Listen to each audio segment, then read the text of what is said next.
Floods wreak havoc in Baringo South as Perkera and Molo rivers burst their banks. Wiper Party leader Kalonzo Musyoka slams Kenya Kwanza government over floods menace in the country. Kenya Kwanza leaders have criticized Raila Odinga over his attack on President William Ruto for failing to address the country's flood crisis.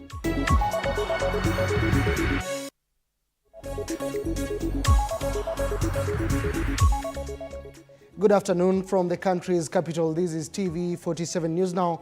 My name is Mwege William. Welcome on board. Those are just but some of our top stories this afternoon. Matters flood. Let us bring you up to date with the latest. Starting off, government spokesperson Isaac Mwaura has stated that individuals relocated from riparian areas will not be permitted to return once the rainy season concludes.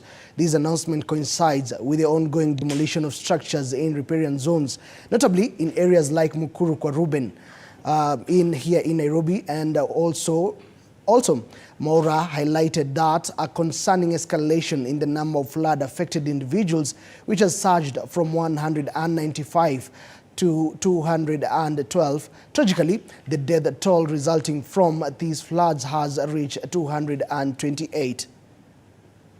So this is a daily media brief on the flooding situation in Kenya. The country continues to endure heavy rainfall, especially in the Lake Victoria Basin, the Rift Valley, highlands west and east of Rift Valley, including Nairobi area and southeastern lowlands. Sadly, these conditions are expected to persist, with the heavy rainfall extending to northern Kenya even today. Occasional moderate to heavy rainfall is likely to continue over the western region, that is Kakamega, Vihiga, Busia, Bungoma, and Trans Nzoia counties. Also Lake Victoria Basin, that is Kisumu, Kisii, Nyamira, Migori, Siaya, and Homa Bay. In the Rift Valley, we have Nandi, Bomet, Nakuru, Elgeyo Marakwet, West Pokot, Baringo, Uasin Gishu, Laikipia, Kajiado, Nairobi. All of them, Narok, they are covered. Then we come to Central. We have Nyeri, Murang'a, Kirinyaga, Kiambu, and Nyandarua.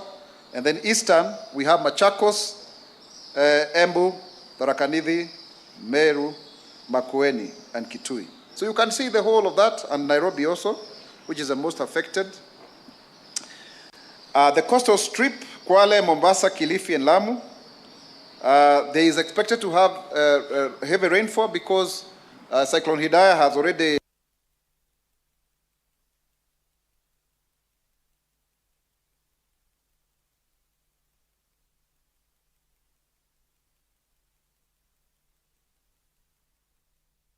All right, that is government spokesperson indicating that the number has surged from 195,000 to 212,000 of persons affected. Now, let us stick on matters flood, where a section of families affected by the Mai Mahiu tragedy have been moved to rented apartments for the next 2 months. Following the tragic incident at Mai Mahiu last week, 120 families were affected and had been hosted at Ngia Secondary School, which served as a holding place by the government. This in an effort to depopulate the school in readiness for reopening once the Ministry of Education gives guidelines. We are now joined by our very own Willie Dennis Njiru, who joins us live from Mai Mahiu, about 100 meters from the scene of the tragic incident. Good afternoon, Willie Dennis. Quite some reassuring news coming in from Mai Mahiu this Sunday following the incident last week. What more can you tell us? Thank you very much indeed. Coming to you live from Gea Secondary School right here in Mai Mahiu, where we are having activities here. If my camera person could just slightly pan, those are the locals here.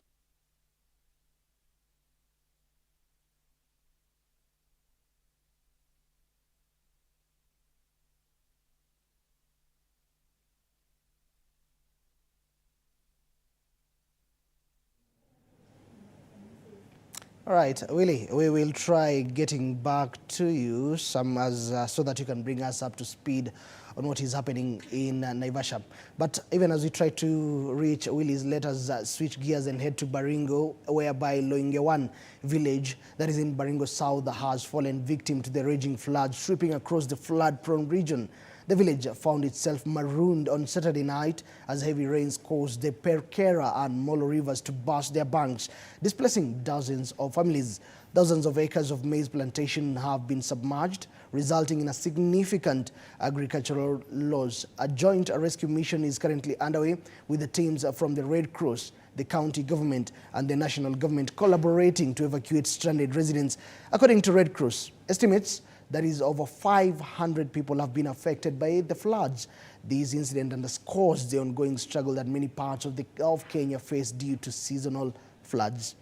Still on, and so far we can purport to approximate more than 500 households to be affected, especially across the maroon villages in Ilchomus ward. We are talking about Eldume sublocation, the Sintan sublocation, the Longewan, and of course part of Salabani, and equally the extension of Lake 94. We are seeing also encroaching parts of other households which they are living near, of course, to the neighboring sublocation which is Loitim. Hii ni bridge yenye mnaona hapa, ni bridge ambayo ilikuwa barabara, lakini sasa hiyo barabara imekatwa off na River Molo, ndio imekuwa imevunja kingo na ndio imezuia watu kufika pande hii. Mahali watu wengi wanaishi inaitwa Longewan na Lubunyaki. Hapo ndio watu wengi wako kwa sasa, na mashamba ambayo zilikuwa zimelimwa na hii maji yote imefurika na imesweep na imeharibu hayo mashamba karibu 400 acres. All right, I understand now we have Willie Dennis Njiru back on the line. Willie, you were updating us something on matters Naivasha, more so the Mai Mahiu tragedy. What is the latest from your end? Yeah, absolutely, Linda. As it was the situation there, I was trying to bring to our attention to our viewers on the situation as it is here. Out of the 55 families that have already been moved out of this place, 65 of them were landlords, and actually further plans are going to be taken into place in regard to President William Ruto's directive to ensure that they have new settlements. But we are joined by the area MCA, who is going to be perhaps shedding light on what is actually the situation like here in Mai Mahiu. First, introduce yourself. I'll hold the microphone.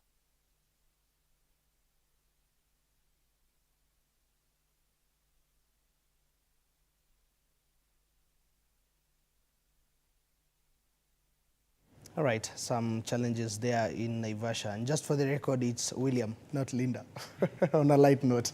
Elsewhere, Wiper Party leader Kalonzo Musyoka has said that the Kenya Kwanza government has failed in dealing with the floods that have rocked the country for the past 2 or 3 weeks, rather. It's 3 weeks now, and left over 200 people dead. Kalonzo urged President William Ruto to declare the floods a national disaster and allocate funds to help those affected by the floods across the nation.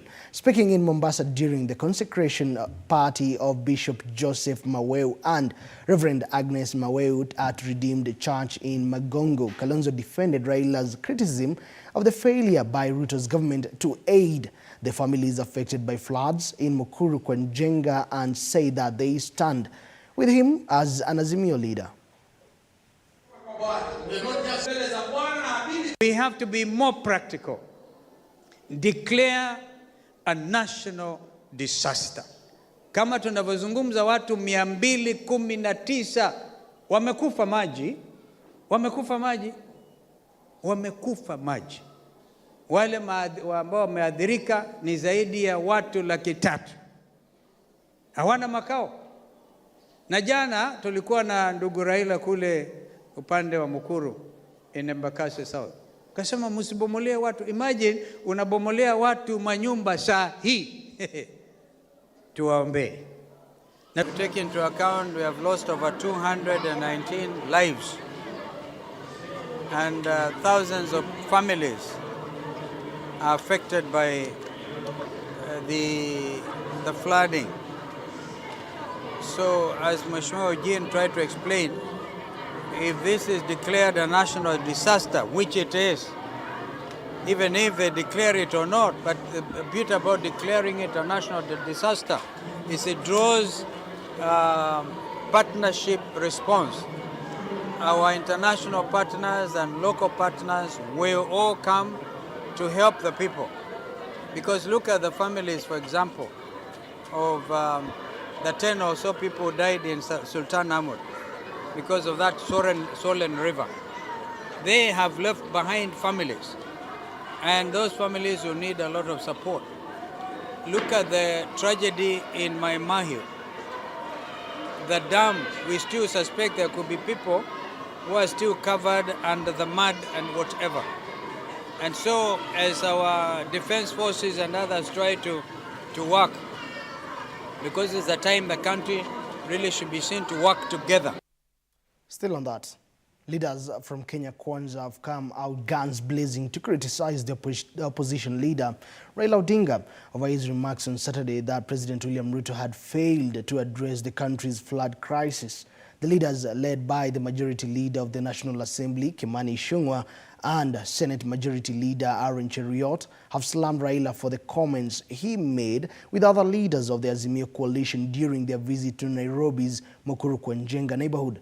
Speaking at a fundraising event at Chelelemuk Church in Teso North, Busia County, the pair said that Raila should respect President William Ruto, who continues to seek his support as the chairperson of the African Union Commission. Sasa ndio nauliza, ukifanywa ungwana, si hata wewe unakuwa mungwana?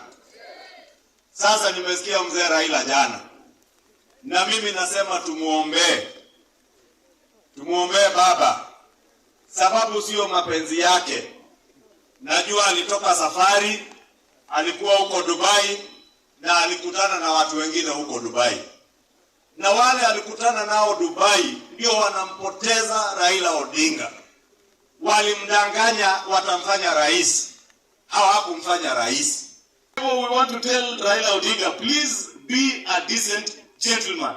It cannot be that while we are busy trying to sort the mess that you and Uhuru Kenyatta created in this country, that you are leading from the front again, creating disturbance in our country. Kemu raisi anapeleka jameni, usilale kwa kazi. Unanielewa? Tunaelewana? Usilale kwa kazi. Ukilala kwa kazi utaleta msukosuko. Na ukija hapa juu kama wewe ndio unaleta msukosuko, tuambie tu, usiwaambie mkubwa aseme toka. Wewe mwenyewe simama useme mimi niko na mzigo, kama ni mimi nitoke. Nimesikia akisema William Ruto haelewi. Sasa ninataka nikuulize wewe mzee, kama William Ruto haelewi, alikushinda uchaguzi namna gani? All right, we have painted a picture of the flood situation within the country. Now let us shift gears to other matters. Hundreds of Ugenya residents braved chilly weather and during downpour to benefit from a free medical camp courtesy of the Eliud Owalo Foundation. The event, held at Sega Township Primary School grounds, saw both the young and old flocking to express gratitude to the organizers for their timely assistance amidst the ongoing doctor strike. Addressing the media, Information, Communications and the Digital Economy Cabinet Secretary Eliud Owalo emphasized that the foundation was complementing the Kenya Kwanza government's efforts to provide quality health care to Kenyans.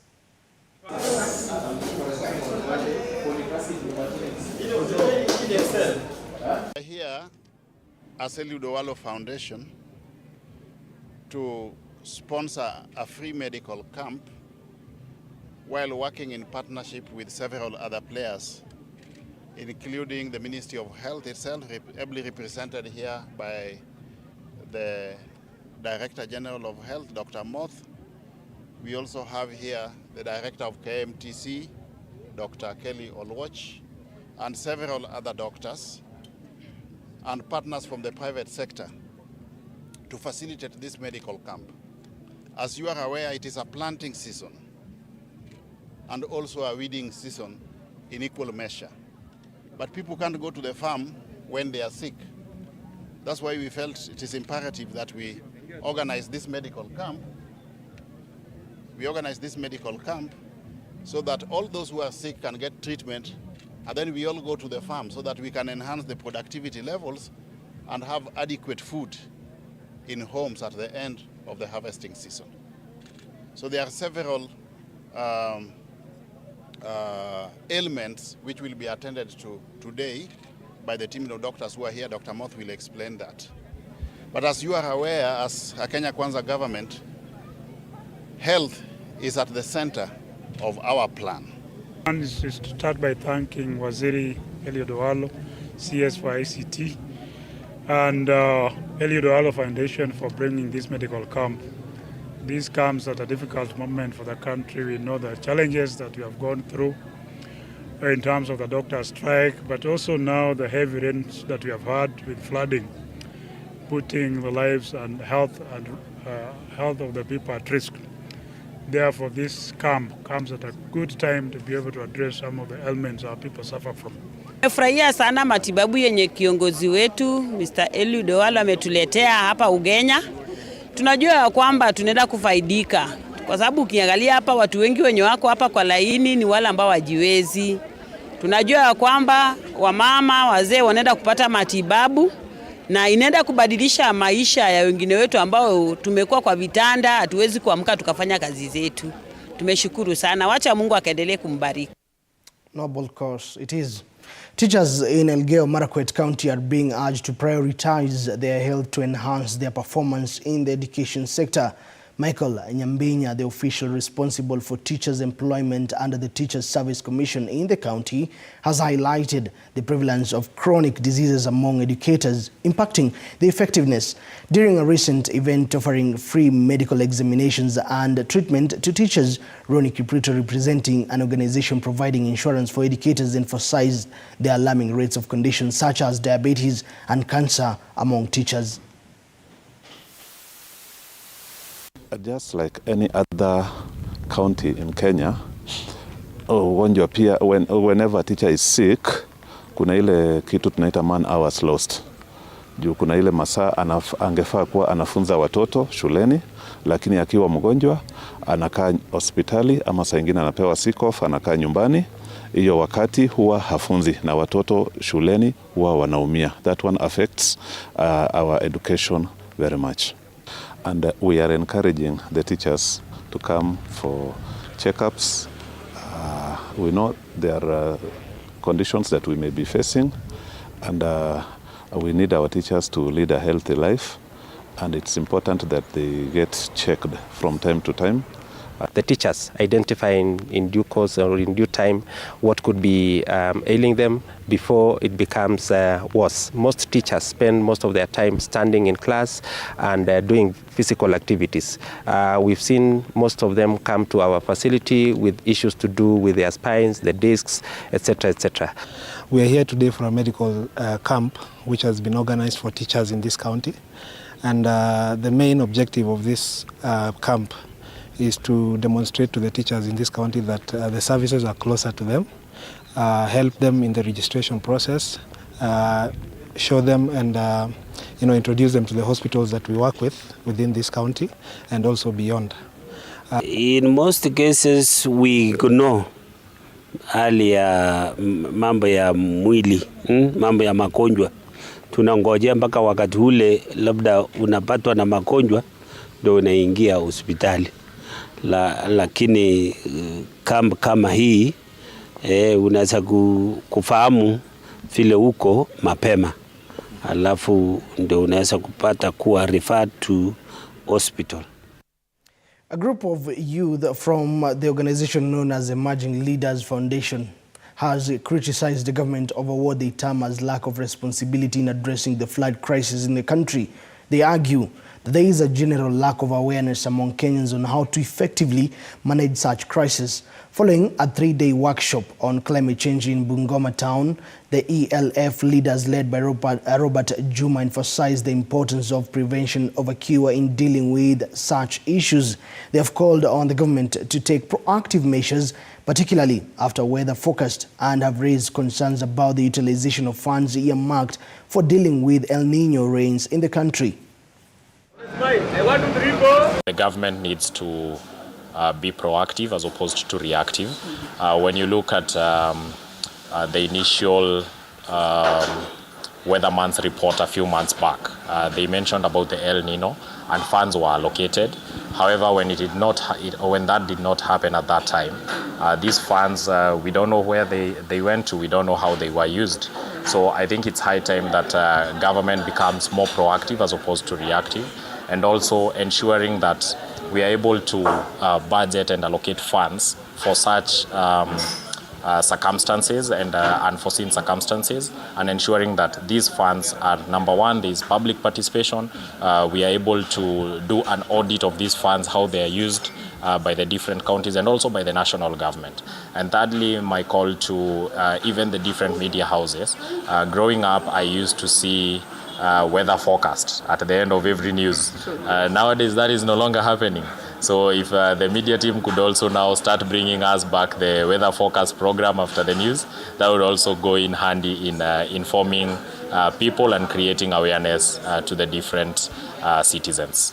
Members of the public should be sensitized on matters climate change, because we realize that we think everybody watches TV or listens to radio to know what the weatherman is saying, but that is not true. So the government should participation forums so that they can be able to sensitize the public on what the weatherman says, because I think we get to assume and say that everybody knows what is happening around the country. Look at what is happening now. Kids have not gone back to school, and this is affecting the economy of the country, because education is the backbone of everything in the world. What I've learned is that there is so much information that we need to disseminate at the grassroots levels.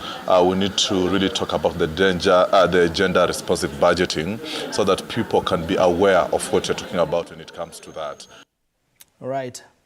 In other news, 3 years after the murder of the famous athlete Agnes Tirop in Iten town, Bearman, alleged to be her lover, local leaders have raised an alarm over sexual violence, GBV, directed towards athletes in Elgeyo-Marakwet County. In response to this ongoing issue, the athletes and the family of the late Agnes Tirop have launched a special office aimed at assisting victims of gender-based violence in the community. Viola Jepto, the founder of the Tirop's Angels Foundation, whose motto is to unite, protect and promote, emphasized the urgent need to end injustice and violence in the society, advocating for respect for both genders. Tunaomba sawa, tunaomba tukue at least keepers, ukue mtu anaweza kuambia shida zake na usikie, na kama inahitaji immediate response ya from police ama from ofisi yetu muna respond. Sawa? I was a teenage mother, and because of challenges at home, and now I drop out at school, and they take me back to school at grade 7, class 7. But now I am in class. I do well in my KCB. I pass well my examination, and they took me to St. Alphonsus Mutei Girls now. And now I am the firstborn child. May God bless St. Alphonsus, the Angels. All right, some good news at least. All the best to the little girl. Now, the Association of Consulting Engineers of Kenya, that is ASEC, has called upon the government to involve them in coming up with strategies to counter floods in future. The association has noted that there is a need to improve the available infrastructure by using modern technology in the engineering sector to curb deaths caused by raging floods. Further, the engineers have asked the government to declare floods a national disaster. As an association dedicated to infrastructure development, ASEC recognizes the importance of resilient engineering solutions. We are committed to working collaboratively with relevant stakeholders to expose long-term solutions that mitigate the impact of future flooding events. So, as engineers, we are qualified, we are ready, and we are prepared to help in all activities that are relevant to ourselves in terms of this disaster management, both in terms of mitigating the immediate vagaries of the current disasters, planning for disaster preparedness in the coming years. The county governments to ensure that the personnel who are actually manning those departments which are infrastructure oriented are qualified in their respective careers. All right. Good news. All right. That is the word of engineers. Now, in a move aimed at bolstering the Kenya-United Kingdom relationship, Anglia Ruskin University recently hosted an event in Kenya to commemorate the University of the Year award alongside esteemed African student recruitment partners. During the event, the Ruskin University's Vice-Chancellor, Roderick Watkins, emphasized the imperative of recognizing the transformative power of innovative, inclusive, and entrepreneurial education and research for both nations. He highlighted the significant growth in the number of Kenyan students pursuing education in the United Kingdom, indicating a growing appetite for knowledge and opportunity. Watkins further expressed commitments to fostering internationally and culturally diverse campuses. African students make a really significant contribution to the culture and the life at Anglia Ruskin. They really help us achieve that diversity that we're looking for. But Kenya is a wonderful base to hold the conference, and we have delegates from lots of other countries right across the continent here. And as I say, we have a particular warm relationship with Kenya and with our partners in this country. So at the moment, our partnerships in Kenya and in Africa are mainly with student recruitment agents, but we do also have some research partnerships with universities across the continent of Africa. And we're always looking to develop further partnerships, including exchange partnerships, and indeed some dual awards where we offer degrees, a UK award as well as a Kenyan university award. So working in partnership is a key part of our strategy for developing our links with Kenya. And we have seen other UK universities partnering with universities here in Kenya. Like for instance, the Oxford University has partnered with USIU, whereby they're offering courses under the exchange program. So a Kenyan can study in Oxford through USIU, and you don't have to literally go to UK. Because we know the bottlenecks that we face in the embassy, whereby you are required to have 4 to 5 months bank statement, and a certain figure has been put in place. A young Kenyan coming from a village here is not able to access that visa because of those bottlenecks.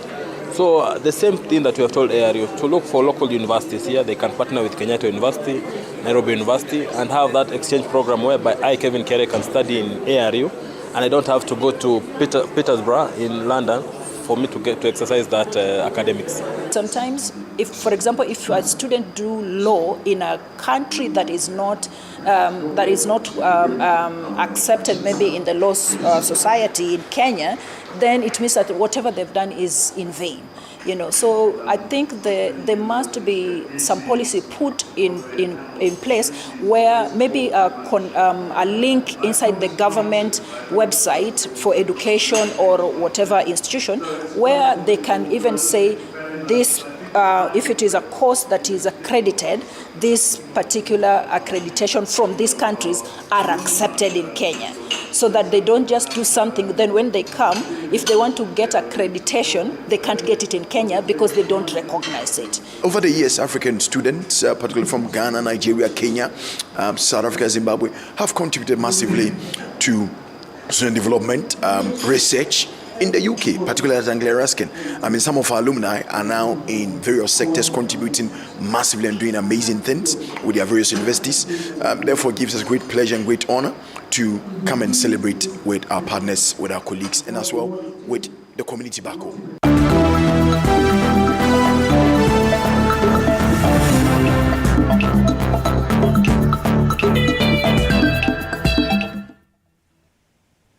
Now to matters sports.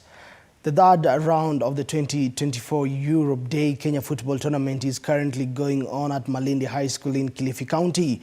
Today, 2 teams out of the 16 will book their ticket to represent the county in the finals of the competition at Ulinzi Sports Complex in Nairobi on the 17th of May. The Under-18 Boys and Girls Tournament at the coast is being sponsored by the German government. The teams in the ladies category include Mkongani, Mwangea, Biambari, Ngomeni, St. John's, Mtepeni, Kakoneni and Kambeni. The boys' competition comprises of Itengeni, Malindi, Kizurini, Kajiwe, Msurumarini and Mwarakaya. This is the inaugural tournament, which has 4 qualified teams from Marsabit and Homa Bay counties. Kilifi Governor Gideon Mung'aro officially unveiled the games together with the German ambassador to Kenya and the Deputy European Union ambassador. Kilifi County has a lot of opportunities. I think it's got a lot of tourism. There are a lot of opportunities for development, but there is also quite a limited number of jobs for young people. And so we are trying to do our part in this part of the country to help to create skills or to support skills and to create jobs, to promote economic development. Of course, in Kenya you have wonderful players here, and we wanted to reach out to the youth. We wanted to engage them. We want to also tell them the story about the European Union, because we are 27 different member states, but still working very closely together. It's a bit like in the football team. You are 11 players, but you also have to work together in order to win the match. Away from that, the dynamic duo of Willie Mastmate and Dan Kigen from Royal Nairobi Golf Club emerged victorious after showcasing their prowess with an impressive 45 points, 6th qualifiers of the International Pairs Tournament at the Kiambu Golf Club. The duo's stellar performance secured them a coveted spot in the grand final, marking them as a formidable contenders for the title. They were closely followed by Steve Kiaro and Patrick Wanjohi, who clinched the second position with a commendable score of 44 points. Victor Kuria and Boniface Moredi secured the third spot with 43 points, while Sammy Morio and Wilfred Mwangi claimed the fourth position with 42 points. On the invite of my partner, Mr. Dan Kigen, and we are really happy to have emerged the overall winners of the day. Looking forward to the grand finale, looking forward to the announcement of where that will happen. But today was really a tough day. When we arrived here at 7:30 in the morning, it was raining, blistering rain, but we were able to play through the rain.